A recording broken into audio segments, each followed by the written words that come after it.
Voilà. Bonjour frères et sœurs, Jean-Marc Bali, serviteur de l'Éternel. Voilà, je viens devant vous pour une nouvelle vidéo. Normalement, c'est une vidéo qui aurait dû sortir au mois de décembre. Je fais un petit peu en retard, j'ai quelques difficultés. L'important, c'est que la parole soit annoncée. Voilà, je bénis le Seigneur, le Tout-Puissant, le Créateur du ciel et de la terre. Je vous présente cette nouvelle vidéo. Aujourd'hui, on va parler d'un sujet qui concerne les mœurs d'Égypte et de Canaan. Les mœurs d'Égypte et de Canaan. Et donc, on va approfondir le sujet à partir de versets bibliques, comme je le fais de façon habituelle. Et ensuite, on va entrer dans le vif du sujet.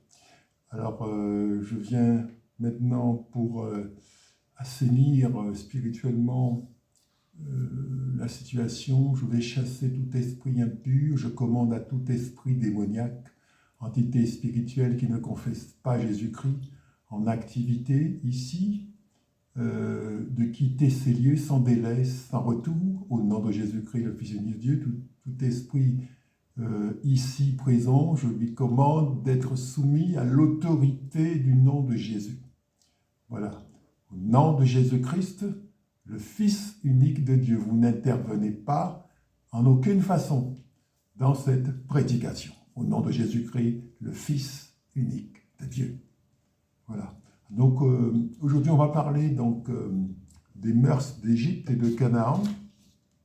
Alors, en fait, ce sont des habitudes, essentiellement des habitudes sexuelles, des pratiques sexuelles de ces peuples-là, que je veux mettre en lumière et qui sont les raisons pour lesquelles, notamment, ceux qui étaient dans la terre promise, sur la terre promise, donc les Cananéens, les Jébusiens, les Hésiens, les Phérésiens, vous pouvez les voir la liste dans le livre de l'Exode, ont été chassés, ils ont été vomis de la terre parce qu'ils avaient des pratiques abominables. Donc on va faire comment dirais-je, une revue de ces différentes pratiques abominables, bien sûr pratiques qu'un chrétien, qu'un disciple de Jésus-Christ ne doit pas avoir, n'est-ce pas? Voilà, mais il faut parler de ces choses-là et être clair par rapport au positionnement de Dieu vis-à-vis de ces pratiques-là. Voilà. Donc, on va commencer déjà donc, par lire un premier extrait de la Bible à titre d'introduction. La prédication d'aujourd'hui est basée sur le livre de Lévitique chapitre 18. Il est écrit « Vous ne ferez point » Lévitique donc 18.3, pardon. Lévitique 18.3 « Vous ne ferez point ce qui se fait dans le pays d'Égypte, où vous avez habité. Et vous ne ferez point ce qui se fait dans le pays de Canaan, où je vous mène. Vous ne suivrez point leurs usages. » Je reprends. Lévitique 3, 18. Pardon, Lévitique 18, 3. Il faut être précis. Vous ne ferez point ce qui se fait dans le pays d'Égypte, où vous avez habité. Donc là, c'est Dieu qui parle aux Israélites, n'est-ce pas, qui sont en train de quitter l'Égypte pour aller vers Canaan. Et vous ne ferez point ce qui se fait dans le pays de Canaan, où je vous mène. Vous ne suivrez point leurs usages. Voilà. Donc ça, c'est à titre d'introduction. Les usages, notamment sexuels de ces peuples-là, déplaisent à l'Éternel. Alors on va faire une revue, comme je le disais tout à l'heure, une revue de ces différentes pratiques qu'ils avaient.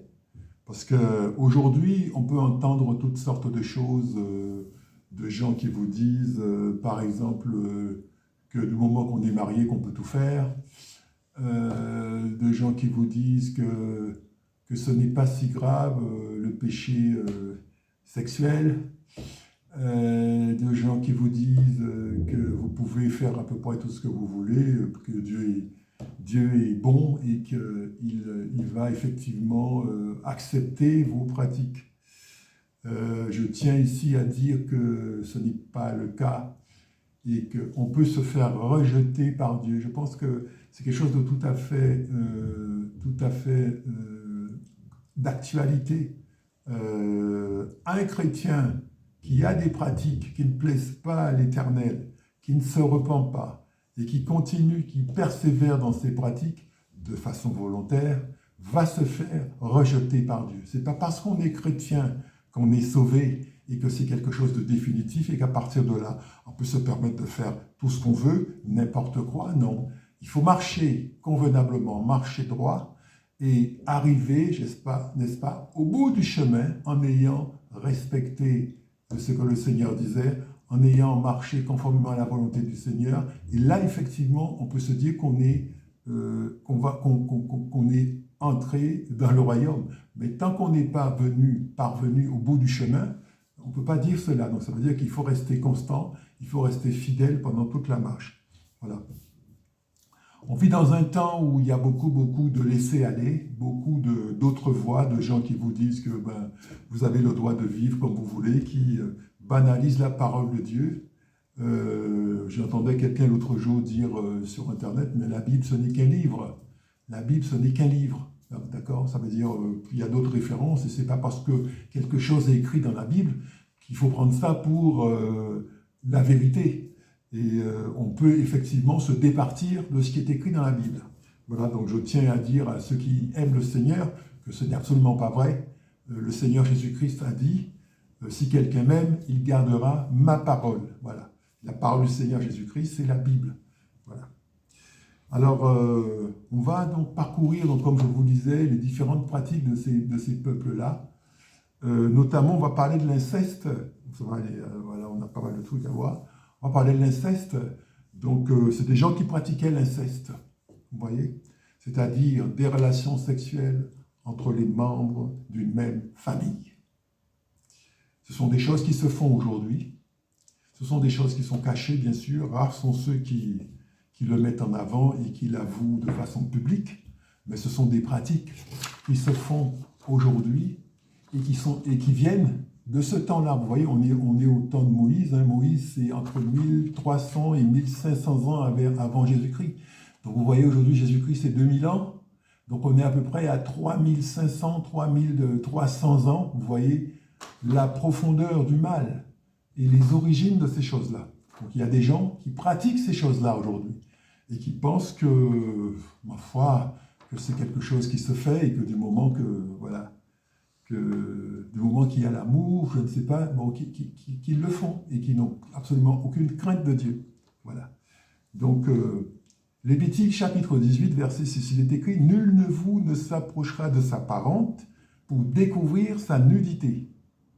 Je suis l'Éternel. » Je reprends « Nul de vous ne s'approchera de sa parente pour découvrir sa nudité. » Le livre du Lévitique va encore un peu plus loin au chapitre 18, verset 18, il est écrit « Tu ne prendras point la sœur de ta femme pour exciter une rivalité en découvrant sa nudité à côté de ta femme pendant sa vie. » Très clairement, ça veut dire « Je ne peux pas sortir avec deux personnes qui sont de la même famille. » Voilà.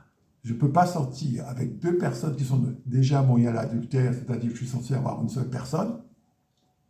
Nous sommes dans une dispensation où un homme est censé avoir une femme. C'est vrai que des gens comme les patriarches, Abraham avait plusieurs femmes, et beaucoup de gens prennent ça comme motif pour dire j'ai le droit d'avoir plusieurs femmes, j'ai le droit d'avoir plusieurs hommes, j'ai le droit d'avoir parce qu'eux aussi, etc., etc. Non. Aujourd'hui, c'est un homme, une femme. De plus, si je suis avec une femme, je n'ai pas le droit de sortir avec sa sœur. Voilà. Ou on peut étendre ça à tout autre membre de sa famille, vous voyez.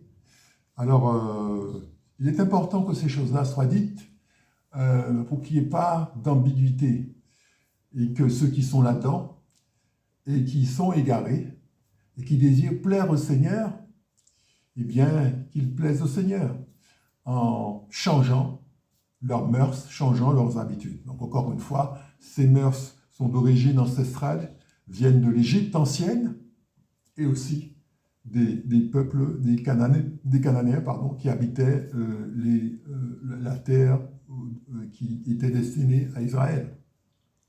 Voilà. Alors, Et puis, les gens qui vont avec les membres de leur famille sexuellement s'exposent aussi à une sanction de la nature qui est la consanguinité, n'est-ce pas?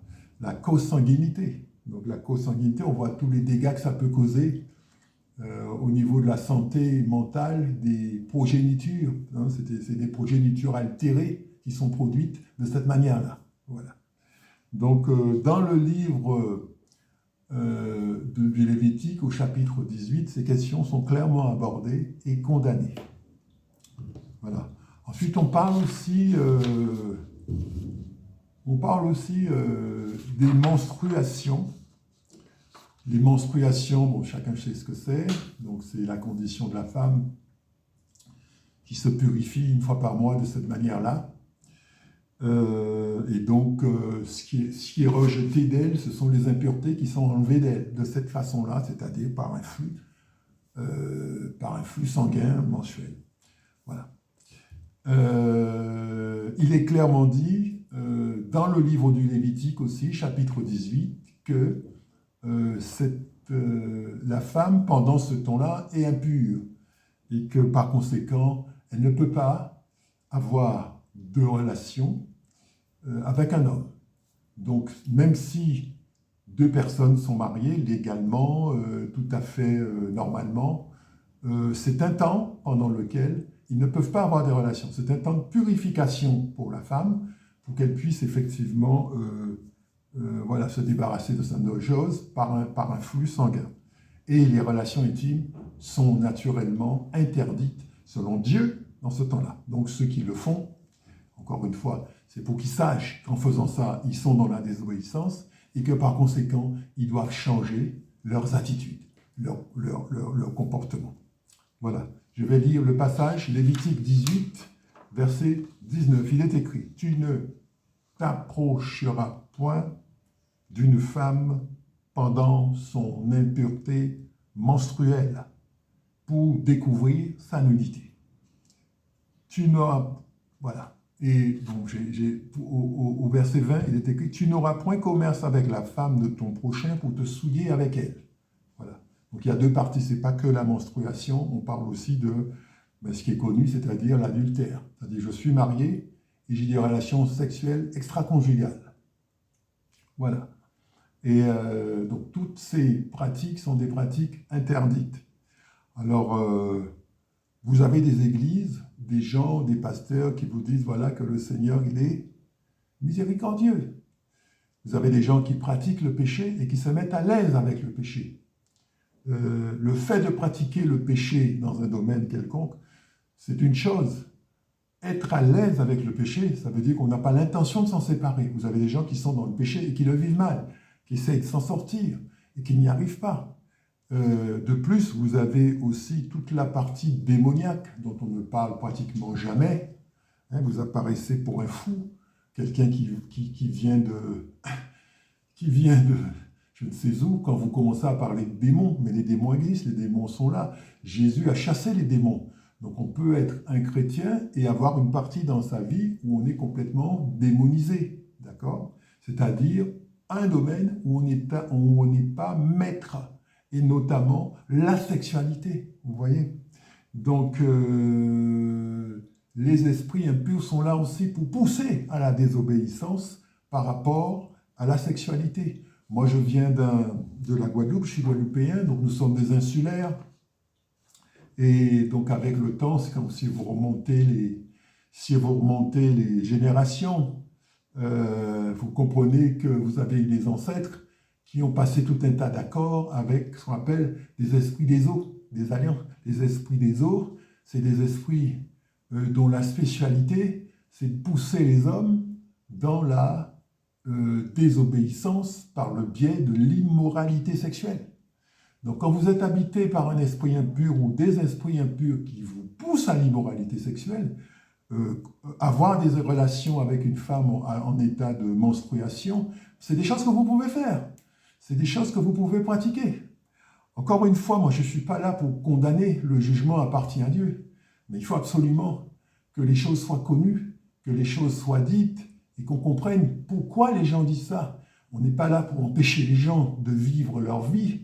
Un homme et une femme mariés, ils ont le droit d'être heureux sexuellement, c'est tout à fait normal. Et d'ailleurs, la sexualité, c'est une création de Dieu entre l'homme et la femme mariée. C'est fait pour que la femme et l'homme ils aient la joie, c'est fait pour que la femme et l'homme ils soient attachés l'un à l'autre. Voilà. Et c'est fait pour aussi qu'il y ait la procréation.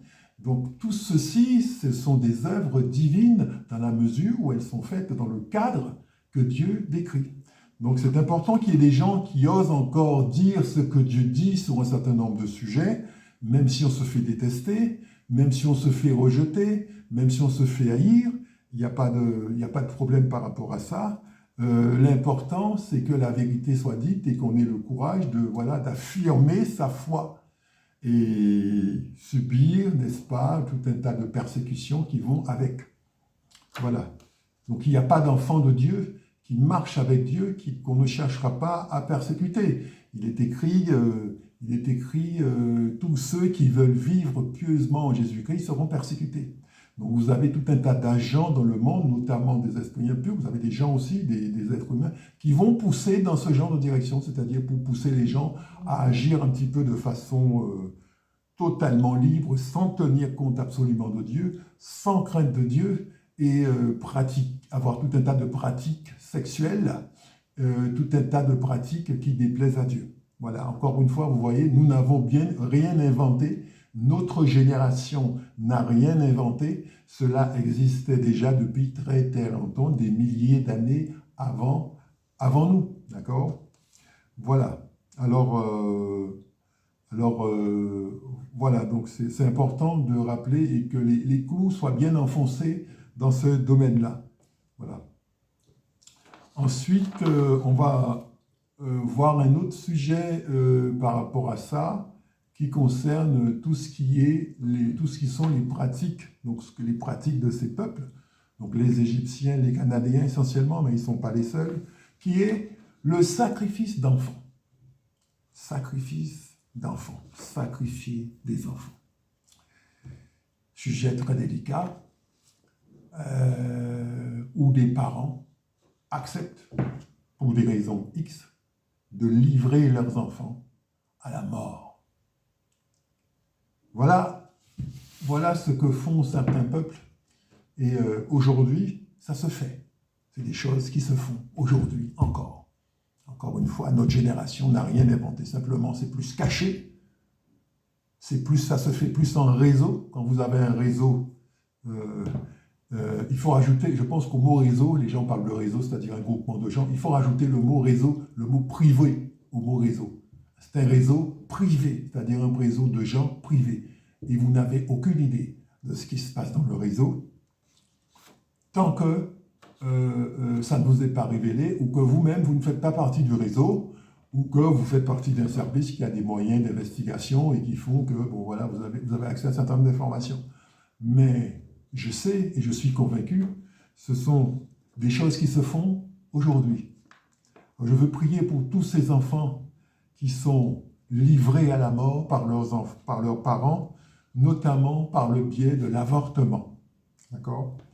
Vous avez un pays qui pratique l'avortement jusqu'à la dernière échéance, c'est le Japon. Vous voyez le Japon, ils pratiquent l'avortement jusqu'à pratiquement 9 mois. Vous voyez? Donc une femme peut décider de se débarrasser de son enfant après 9 mois de grossesse, vous voyez? Donc, voilà, donc faut prier pour tous ces enfants, prier pour que le Seigneur les accueille et prier pour que ces abominations s'arrêtent et que le Seigneur prenne des dispositions par rapport à ça. Mais nous, en tant que chrétiens, nous avons à prendre position et à être des témoins de Jésus-Christ authentiques vis-à-vis de ces questions-là. Donc, tuer des enfants pour des raisons X, quelle que soit la raison, vous avez des gens qui sont des satanistes et qui sacrifient des enfants volontairement. Vous avez tout un tas de situations, tout un tas de religions. Et voilà. Et donc, il faut prier pour ses enfants. Priez pour que ces crimes s'arrêtent. Ils sont commis depuis longtemps. Et c'est pas une nouveauté dans le monde, simplement c'est caché. Vous entendez des alliances qui se font. Des alliances qui se font entre États, des accords qui sont passés. Mais il ne faut pas être dupe. Les accords sont d'abord de nature spirituelle. Ça veut dire qu'ils ont des accords sur le plan spirituel. Et ensuite, ça se décline en accord commercial. Ça se décline en accord politique. Ça se décline en accord politique, sportif, tout un tas de choses. Mais les accords sont d'abord spirituels, entre États. Vous voyez? Donc la question spirituelle est la question la plus vive, la plus profonde. Et il faut en parler. Il faut en parler. Et quand on fait ça, mais on ne se fait pas aimer. Mais ce n'est pas grave, Jésus-Christ n'a pas été aimé, il a été assassiné sur une croix. Jésus-Christ, notre maître, a été assassiné sur une croix. Donc tous ceux qui sont à la suite de Jésus-Christ seront persécutés. Et qui font leur travail seront persécutés. Alléluia. Et Lévitique 18, 21. Tu ne livreras aucun de tes enfants pour le faire passer à Moloch. Et tu ne profaneras point le nom de ton Dieu. Je suis l'Éternel. Je relis Lévitique 18, 21. Tu ne livreras aucun de tes enfants pour le faire passer à Moloch, et tu ne profaneras point le nom de ton Dieu. Je suis l'Éternel. Voilà. Donc le Seigneur n'est pas d'accord avec ça. Je tombe enceinte, je suis une femme, j'ai un enfant, je n'y attendais pas. Ce n'est pas quelque chose que j'avais prévu, mais je ne me débarrasse pas de l'enfant. J'implore la grâce de Dieu. S'il faut plus d'argent, j'aurai plus d'argent. S'il faut déménager pour avoir une pièce de plus, j'aurai une pièce de plus. Quel que soit, le Seigneur peut pourvoir. Toujours. Mais je ne pratique pas l'avortement. Je ne tue pas des enfants quand je suis disciple de Jésus-Christ. Voilà. Dernier point sur lequel je vais parler, qui concerne la sexualité. Dernier point sur lequel je vais parler qui concerne la sexualité. Il s'agit de l'homosexualité, évidemment, très répandue. Très répandue. Et on va lire le passage. En fait, très répandu, je veux dire très, très accepté dans certains milieux. Ça que je veux dire. Très accepté. Lévitique 18, 22. Tu ne coucheras point avec un homme comme on couche avec une femme. C'est une abomination. Tu ne coucheras point avec une bête pour te souiller avec elle. La femme ne s'approchera point d'une bête pour se prostituer à elle. C'est une confusion. Lévitique 18, 22. Tu ne coucheras point avec un homme comme on couche avec une femme. C'est une abomination. Tu ne coucheras point avec une bête pour te souiller avec elle. La femme ne s'approchera point d'une bête pour se prostituer à elle. C'est une confusion. Voilà. La position de Dieu est claire sur ces sujets-là. Et vous avez des gens qui trouvent tout un tas de bonnes raisons pour justifier l'homosexualité. On ne se délivre pas de pratiques sexuelles mauvaises comme ça. Comme je disais tout à l'heure, très souvent vous avez des esprits démoniaques qui sont derrière et qui tiennent la personne dans la captivité. Et la personne vaincue finit par se dire, mais c'est normal, tout le monde le fait. Voilà. Alors, la relation sexuelle entre personnes du même sexe est interdite. La relation avec les animaux sont interdites. Voilà. Donc ça va loin. On va loin. Le monde d'aujourd'hui va loin. On ne veut plus se soumettre aux lois de Dieu, on veut faire ce qu'on veut. Mais nous sommes des créatures, et il n'y a pas de créature sans créateur. Nous sommes des créatures. Donc ça veut dire que le créateur qui nous a fait, l'a fait dans un but et avec une intention. Nous ne pouvons pas de nous-mêmes décider quel va être notre comportement sexuel. Il faut absolument se conformer à ce que l'Éternel a prévu. Voilà. Alors, je me souviens d'un jeune homme pour lequel je prie, qui est dans l'homosexualité, le fils d'un grand basketteur américain à la retraite, parce que je regarde pas mal le basket NBA, à la retraite et qui est dans l'homosexualité. Et tout le monde a accepté son homosexualité, ses parents, sa famille, tout le monde. Mais en fait, cette homosexualité a une source spirituelle. Les parents ont accepté des pactes, de passer des pactes avec le monde des ténèbres et donner tout un tas de droits sataniques sur eux-mêmes et sur leurs enfants. Quand vous avez quelqu'un qui est tenu captif d'esprit démoniaque et qu'il est dans la captivité à cause de ça, il n'y a que le Seigneur Jésus-Christ qui peut le sortir de là. Donc je dis aux homosexuels qui sont en désaccord avec leurs pratiques que je ne les juge pas, que je ne les condamne pas. D'accord? Et je leur dis qu'il est possible de sortir de là. C'est possible.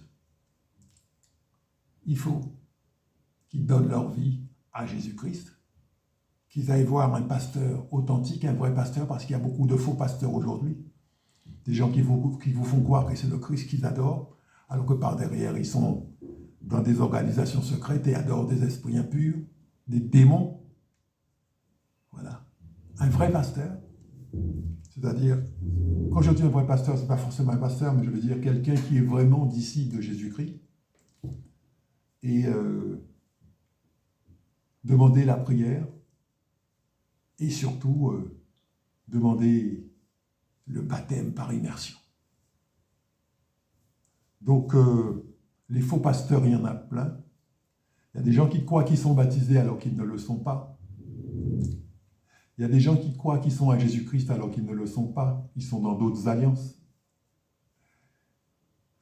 Bon, voilà. En tout cas, je veux terminer avec une note d'espoir. Ceux qui veulent sortir des pratiques sexuelles non conformes à l'Éternel peuvent le faire. Mais ils ne peuvent pas le faire tout seuls. Il faut que le Christ les délivre. Donc la prière de l'homosexuel qui n'est pas d'accord avec sa pratique, c'est de demander au Christ de le libérer de cette chose-là et que le Christ mette ses pas vers un vrai homme de Dieu ou une vraie situation où il va recevoir un vrai baptême par immersion. Et là, Dieu pourra entrer dans sa vie et briser cette loi satanique dans sa vie. Parce que Dieu respecte les alliances établies par nos parents. Dieu respecte ces alliances. Ces alliances ne seront détruites que dans la mesure où nous, enfants de Dieu, qui avons accepté le Christ, combattons pour qu'elles soient détruites et prions pour demander au Seigneur de libérer ceux qui sont captifs de ces alliances. Je vous remercie. Voilà. Jean-Marc Bali, serviteur de l'Éternel. Ceux qui veulent réagir à ce message, qu'ils réagissent. Et je vous dis donc à bientôt pour une prochaine vidéo. Au revoir.